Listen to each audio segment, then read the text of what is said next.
بسم اللہ الرحمن الرحیم. ڈیئر اسٹوڈنٹس السلام علیکم. آج کا ہمارا جو ٹاپک ہے objectives of British education system. اس سے پہلے ہمارا جو لیکچر تھا اس میں ہم نے کافی ڈسکشن کی تھی. جو برٹش ایجوکیشن پالیسی تھی اس پالیسی پر ہم نے کافی ڈسکشن کی ہے. آج ہم مزید پڑھیں گے objectives of British education system, یعنی کہ برطانوی یا انگریز نے یہاں پر جو ایجوکیشن سسٹم تعلیمی نظام متعارف کرایا تو اسی نظام کے جو مقاصد تھے وہ کیا تھے. تو پیارے بچوں، سب سے پہلے The British promote modern education and English would be introduced as a compulsory subject. یہ بات برٹش ایجوکیشن سسٹم آبجیکٹیوز میں شامل تھی کہ جو جدید تعلیم ہے، جو ماڈرن ایجوکیشن ہے، اس کو پروموٹ کیا جائے گا، اور اسی طرح اس کے ساتھ ساتھ جو انگلش لینگویج ہے تو انگلش لینگویج یہ ایک لازمی سبجیکٹ کے طور پر پڑھایا جائے گا. پھر اس کے بعد goal of this education system was a missionary and paved the way for preaching Christianity.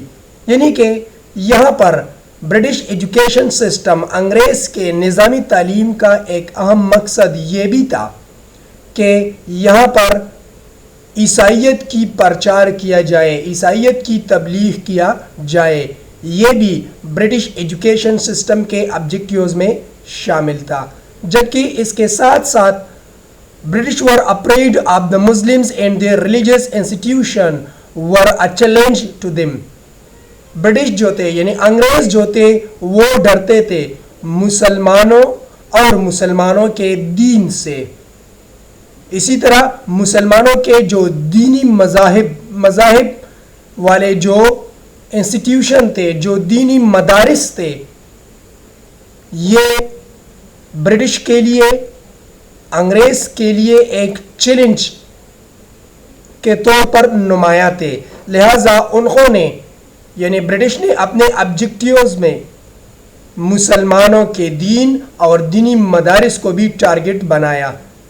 انہوں نے ماڈرن ایجوکیشن میں اسپیشلی یہ کوشش کی کہ مسلمانوں کو ماڈرن ایجوکیشن میں شامل کر دیا جائے.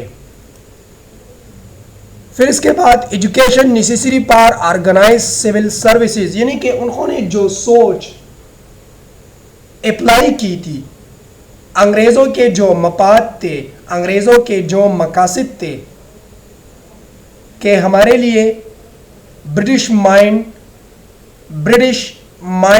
ایجوکیٹڈ لوکل پرسن چاہیے جو ہمارے معیار پر اتر سکتے ہیں. لہٰذا انہوں نے یہ بھی کوشش کی کہ ایجوکیشن جو ہے یہ بہت زیادہ ضروری ہوگی ایک آرگنائز سول سروسز کے لیے. یعنی کہ آرگنائز سول سروسز کے لیے ایجوکیشن بہت زیادہ لازمی ہے، کیونکہ ایجوکیشن کے ذریعے یہ لوکل لوگ انڈینز یہ مختلف قسم کے چیزوں کو، مختلف قسم کے حالات کو پہچانیں گے، اور ہمارے جو مفاد اور مقاصد ہیں ان کو ہم صحیح طریقے سے ان سول سرونٹس سے حاصل کر سکیں گے.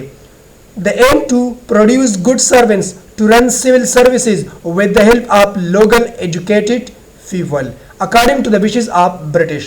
ان کا مقصد بھی یہی تھا کہ ہمیں سول سروسز میں ایسے لوگ چاہیے جو ہمارے وشز ہیں ان کے معیار پر اتر سکتے ہوں، ایسے لوگ چاہیے. یعنی کہ ہمارے اشارے پر چلنے والے لوگ ہمیں چاہیے. ہم جس طرح اسی ملک کو چلائیں گے تو یہ سول سروسز بھی ہمارے ساتھ چلانے میں، اسی ملک کو چلانے میں مدد کریں گے. پھر اسی طرح انہوں نے یہ بھی کوشش کی کہ انہوں نے special attention special attention to vocational and women education. انہوں نے یہ بھی کوشش کی کہ یعنی کہ کوشش کے ساتھ ساتھ انہوں نے خصوصی توجہ دیا کہ پیشہ ورانہ تعلیم، فنی تعلیم وہ بھی دیا جائے اور وومن ایجوکیشن کو بھی یہاں پر انکریج کیا جائے. British establish European type of institution to enforce European culture. یہاں پر یورپین کلچر، ثقافت، culture means way of life, یعنی کہ یورپین جو کلچر ہے وہ یہاں پر اپلائی کرنے کے لیے انہوں نے یورپی طرز کے ادارے جو ہیں وہ اوپن کر لیے. اسی طرح people of India started learning English language as compare to other languages. یہاں سے ڈیئر اسٹوڈنٹس، یہاں سے result of British education system شروع ہو جاتے ہیں. یعنی کہ آبجیکٹیو کے بعد جو مقاصد تھے برٹش ایجوکیشن سسٹم کی، تو ان مقاصد کے بعد اسی سسٹم کے کیا نتائج نکلے اس پر ہم ڈسکشن کریں گے. تو سب سے پہلا جو رزلٹ تھا وہ یہ تھا کہ people of India started learning English language. English language کو سیکھنے کے لیے انہوں نے کوشش شروع کی as compare to other languages, یعنی کہ ادر لینگویجز کے مقابلے میں انڈیا کے لوگوں نے زیادہ تر کوشش کی کہ انگریزی زبان کو سیکھ سکے. Christians preachers establish to get religious objectives, یعنی کہ رزلٹ میں دوسرا یہ بھی شامل ہے کہ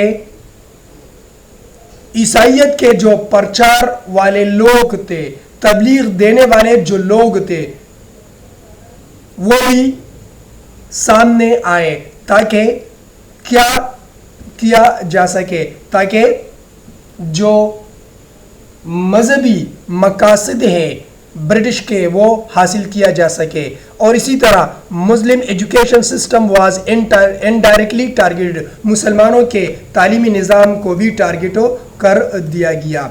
The British education policy provided a golden chance to Muslims intellectual. لیکن یہاں پر یہ بھی یاد رکھیے کہ برٹش ایجوکیشن پالیسی جو تھی انہوں نے مسلمانوں کے لیے ایک سنہری چانس جو ہیں وہ سامنے رکھی، مسلمان جو ذہین لوگ تھے ان کے لیے. اور یہی وجہ ہے کہ they established education institution which promoted their Islamic culture, religion and customs. انہوں نے ایجوکیشن انسٹیٹیوشن اوپن کر لیے تاکہ جس کی وجہ سے مسلمانوں کی ثقافتی، دینی اور کسٹم یعنی کہ روایات جو تھے وہ بھی پروموٹ ہو گئے. These institution played important role in the freedom movement. اور یہی وجہ ہے کہ ان اداروں نے بعد میں آزادی کی تحریک میں بہت اہم کردار ادا کی. پیارے بچوں، آج کے لیے یہ کافی ہیں. انشاءاللہ کل ہم مزید ڈسکشن کریں گے. آپ اپنا ہوم ورک یاد کر لیجئے کہ write and memorize the objectives of British education system, یعنی کہ برٹش ایجوکیشن سسٹم کے جو آبجیکٹیوز تھے وہ لکھ کر یاد کر لے. And collect only 4 result of British education system and memorize it. یعنی کہ جو لیکچر میں نے آپ کو ڈیلیور کی اس سے آپ برٹش ایجوکیشن سسٹم کے صرف 4 ریزلٹ جو ہیں آپ کلیکٹ کریں اور اسے یاد کر لیں. Thanks allot.